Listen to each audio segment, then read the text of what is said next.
Olá, meus irmãos, Deus os abençoe, em nome de nosso Senhor Jesus Cristo. É sempre um grande privilégio para mim estar aqui para essa conversa ao redor da mensagem do profeta e apoiá-la sempre com as Escrituras, porque a Bíblia e a mensagem são como aquelas duas miras do rifle que disse o profeta. Se as duas estão alinhadas, é certo que daremos no alvo. Hoje eu quero comentar mais uns parágrafos da mensagem: alimento espiritual em seu devido tempo. Alimento na hora do julgamento. Veja, Deus tem um lugar sagrado aonde Ele tem guardado sua igreja nesse tempo do fim. E esse lugar é em Cristo.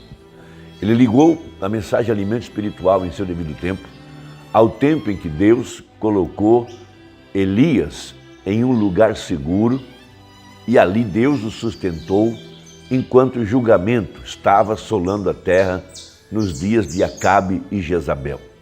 Ele relacionou o dia em que ele tomou aquela pedra e jogou ao ar lá no monte, lá no Quênio Sabino, quando ele estava ali com os 3 irmãos como testemunhas, e logo 3 dias depois o Alasca quase afundou e desde então a terra está sendo assolada com terremotos, vulcões e tantas coisas, e agora aí está a pandemia.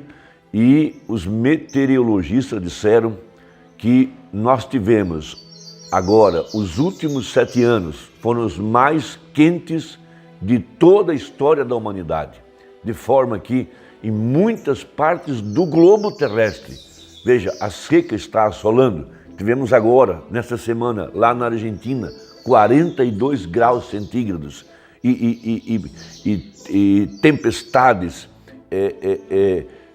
granizo e depois nevasca no Japão, no Canadá e por toda parte. O globo está totalmente sendo atingido por esses fenômenos meteorológicos. Veja, haja visto que uma das taças de Apocalipse 16 foi que um anjo derramou a sua taça no sol e ele abrasou as pessoas sobre a terra.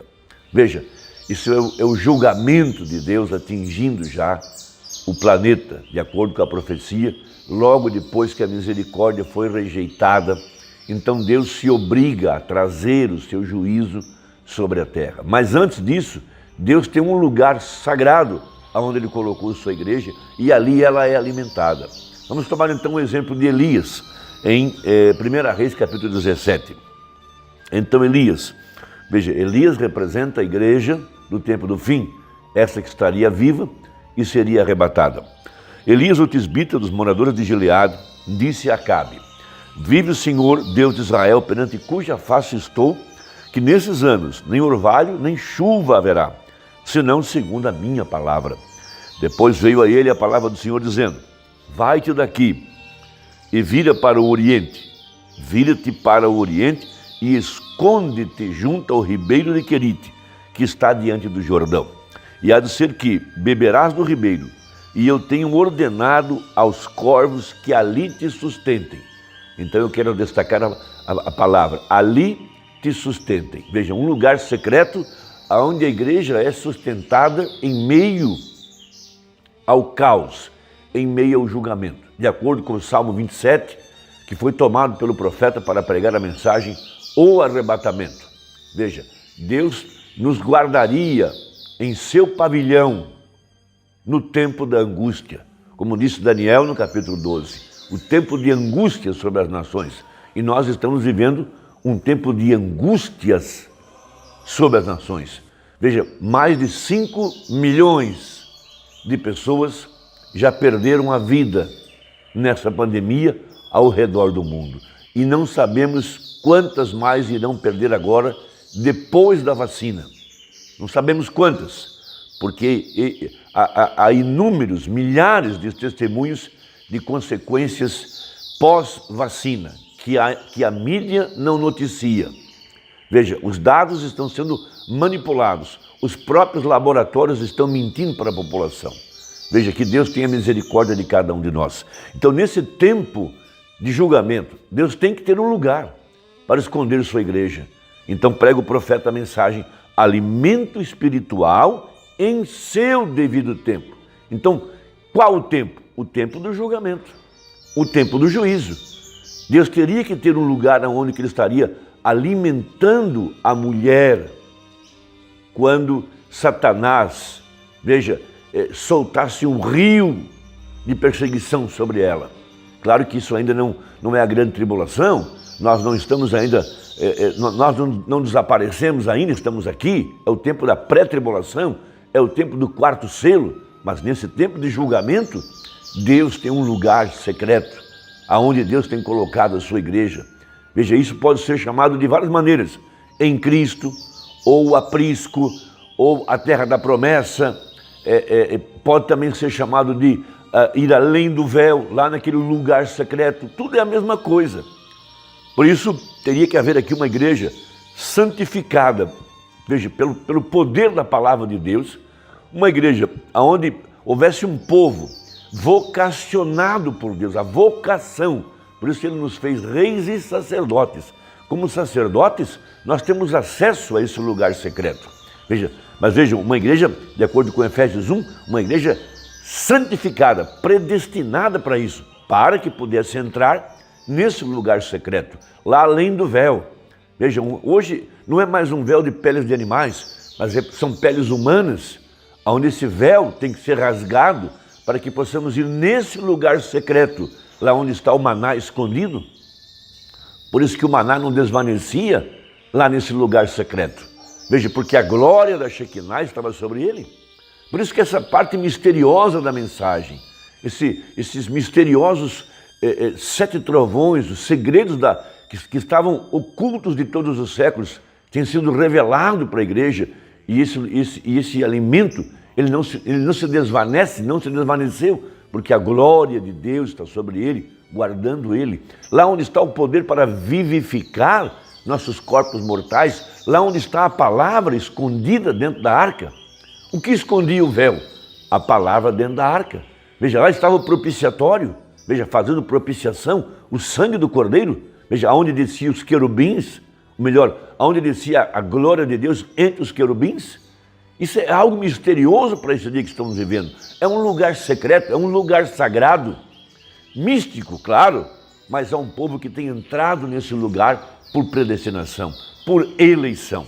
Então, veja, parágrafo 91 da mensagem, alimento espiritual em seu devido tempo, diz assim o profeta: agora, nós verificamos que Elias pôde dizer isso porque a mensagem da hora e a palavra de Deus, veja, o mensageiro, a mensagem e a palavra eram exatamente a mesma coisa. Veja, muitas pessoas têm esbarrado na vida do profeta, porque não podem entender que ali estava a palavra, veja, pregada, mas a palavra manifestada. Então, quando nós vemos a profecia se cumprir na vida do profeta, nós nos alimentamos dessa escritura para este dia. Por isso, Jesus Cristo, vejam, no livro de João, João representa a águia, no capítulo 7, veja, no 7º dia, na 7ª festa, que era a festa dos tabernáculos, ele se levantou e disse: quem tem sede, vem a mim e beba. Veja, ele estava mostrando que havia um lugar secreto, e esse lugar secreto era em Cristo, porque Cristo é a única forma que temos para conhecer a Deus. Veja, Cristo derramado na igreja, a segunda parte do mistério, Cristo é o mistério de Deus revelado. Então veja, o profeta, a palavra, a mensagem, o mensageiro, a mensagem era a mesma coisa. Jesus disse: se não faço as obras que de mim estão escritas, então não acrediteis em mim. Já houve muitos pregadores que pregaram as mesmas coisas que pregou William Branham.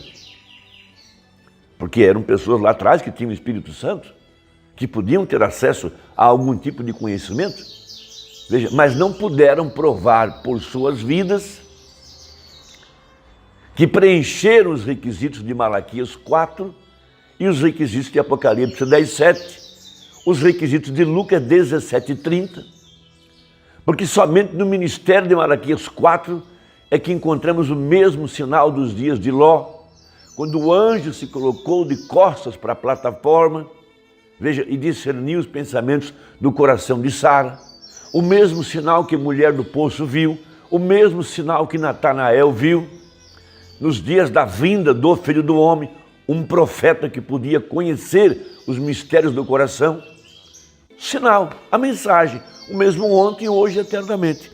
Veja, todo homem e sua mensagem são um. É por isso que hoje não creem em fazer as obras de Deus, porque não aceitam a mensagem de Deus, não creem na mensagem.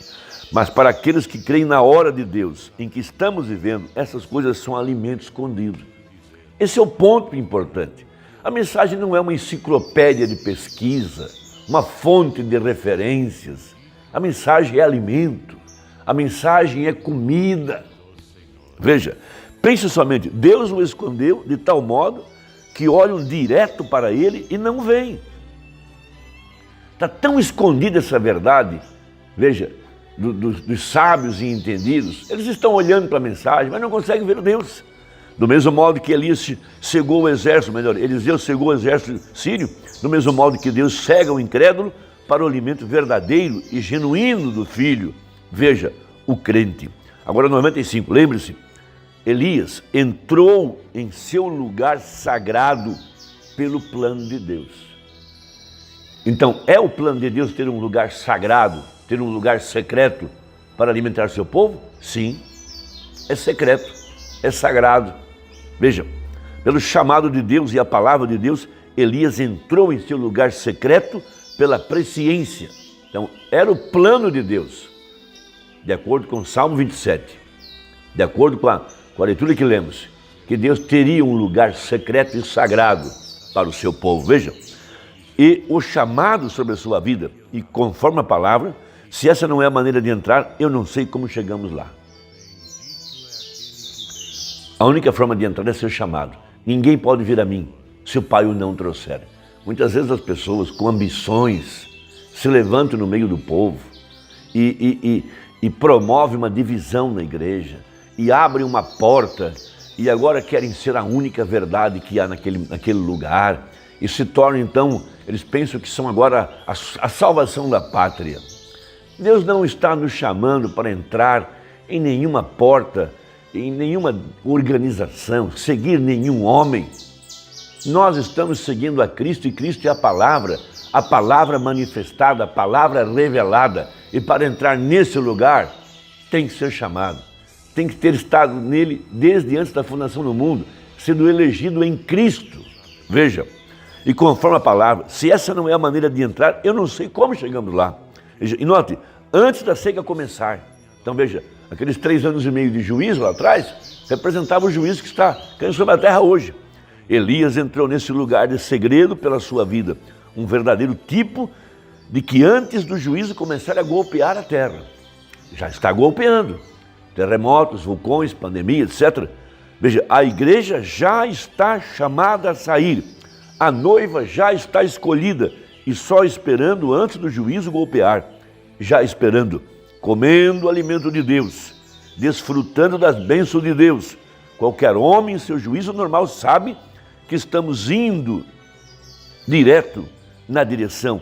Estamos bem na hora do juízo. Irmão, eu espero que Deus possa te ajudar.